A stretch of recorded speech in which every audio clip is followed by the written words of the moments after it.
¿Qué cosa es? Vamos a cerrar los cabarets, sí, ¿no? Ya los cabarets están cerrados, ya no hay más cabarets. Digo, y entonces es que yo vivo. Digo, yo no sé hacer otra cosa. Yo nada más que se salía a la pista, venía y que el público me aplauda. Su elenco, que no era bien visto por el nuevo gobierno, fue reubicado en labores que ayudarían a construir al hombre nuevo. En el 68, con el cierre de los cabarets, uno de los artistas que prácticamente eliminaron fueron a las bebés y a las bailarinas. Eliminaron a las bailarinas, a las bebés. Entonces, nos llamaron para presentarnos en el INI, para que escogiéramos otro tipo de trabajo.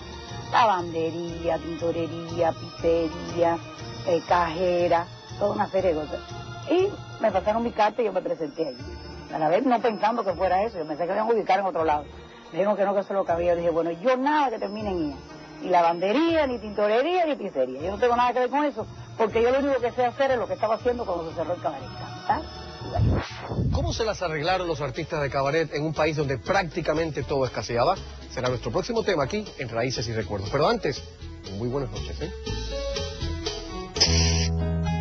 Cuando el cabaret Copa Rum abrió sus puertas, en la propaganda que se hacía del mismo aparecía Benny Moré y su banda, Los Chavales de España o Ginger Rogers y su revista musical. Raíces y Recuerdos. Raíces y Recuerdos. La respuesta correcta es Ginger Rogers y su revista musical.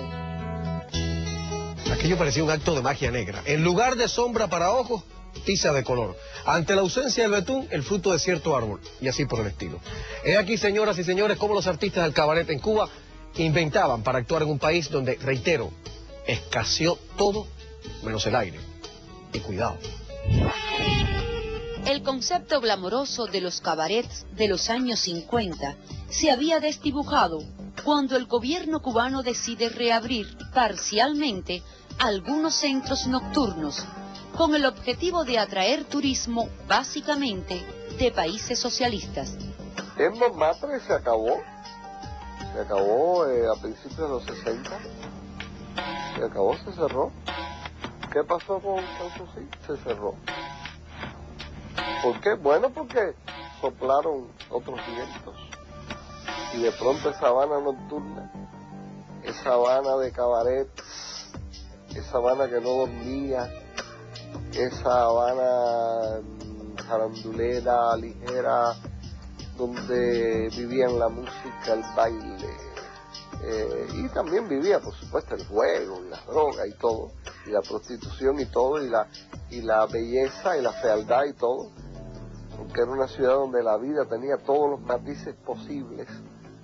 Pues sencillamente hubo un cambio de rumbo y quedó Tropicana como lo que ha sido, un lugar, una especie como de paradigma, una especie de museo viviente de lo que es el gran cabaret, para decirle al mundo, miren, este es el gran cabaret. En los cabarets habanero se reubicaron los artistas integrados al naciente sistema político e incorporaron nuevas generaciones que nunca habían pertenecido al mundo de las lentejuelas. Después que se abrieron los cabarets, la situación fue distinta, porque las orquestas todas se desbarataron, muchos músicos se fueron del país y fue el desastre del siglo, porque imagínate, un músico bueno, los cabarets, todos los espectáculos buenos de Cuba se fueron desbaratando.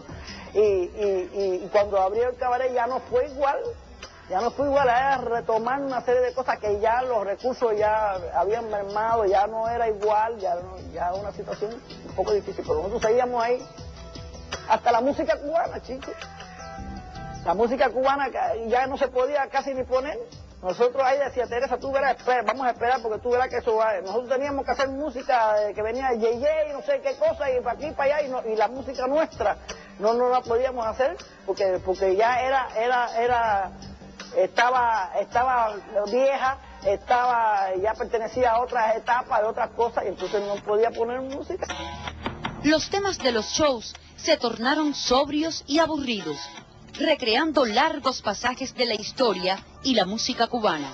Si bien es cierto que el cabaret habanero no está tanto tiempo cerrado, por lo menos me imagino en mi idea de quiénes lo cerraron, no es quiénes fueron sus protagonistas, fue el tiempo indispensable para desarticular una atmósfera en la cual se producían una serie de cuestiones que después ya no funcionaban. Y entonces, al abrirlos, porque determinaron que fue en ese momento, porque además pudo haber alguien que ha dicho esto no aguanta más así, esta Habana medio muerta por la noche, al abrirlos parcialmente, porque todo el mundo sabe que hubo cabarets que nunca más se abrieron, estos cabarets, en la medida en que pudieron, trataron de llevarlos a una cierta voluntad de espectáculo, digamos, más seria, más llevada a la historia de la música cubana.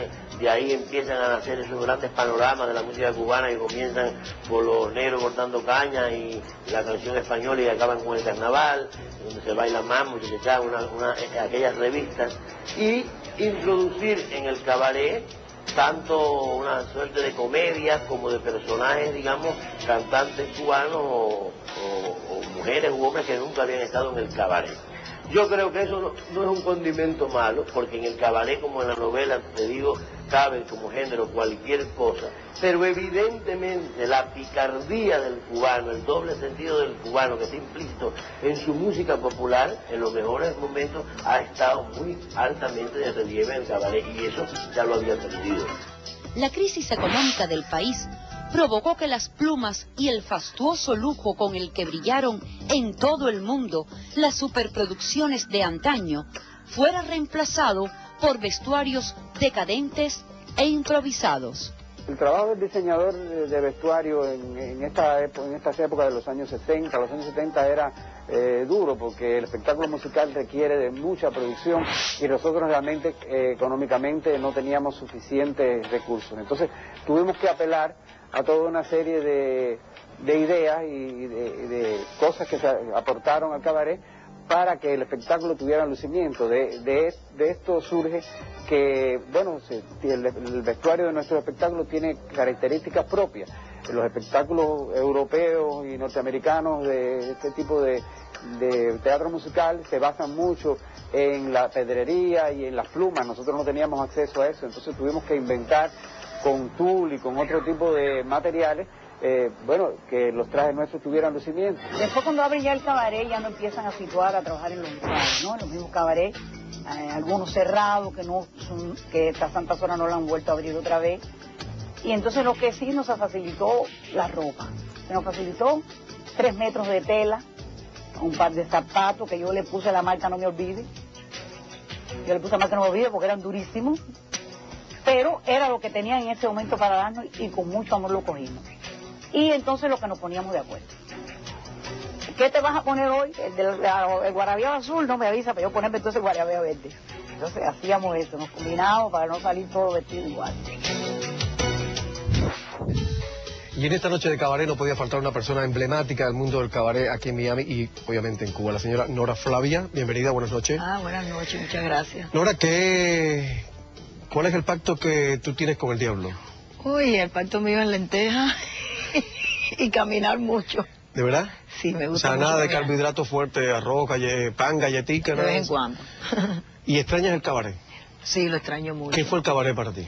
Hoy parte de mi vida empecé cuando tenía 16 años, pero yo empecé con Pello Lafrocán y después fue que hice cabaret después que lo habían cerrado. Vamos a hablar primero de Pello Lafrocán. Nora era la trigueña de Pello. De Pello y estaba la rubia. ¿Qué se hizo de la rubia? La rubia hace muchos años que no sé de ella. Me han dicho que está aquí, pero no sé, se me ha ido de las manos, no sé de ella. Ojalá pudiera verla, ojalá que ella vea este programa y que se ponga en contacto con nosotros. Seguro. ¿Cómo fue que Pello, a quién se le ocurrió poner una trigueña y una rubia?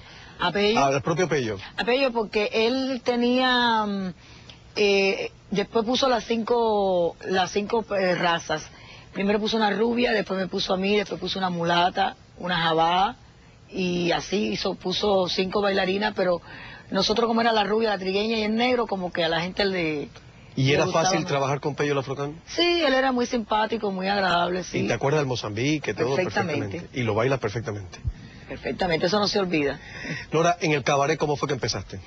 Bueno, después que yo termino con Pello, empiezo en el cabaret Tropicana, empiezo en el Capri, y cuando empiezo en el Capri, en el año 68, lo cierran.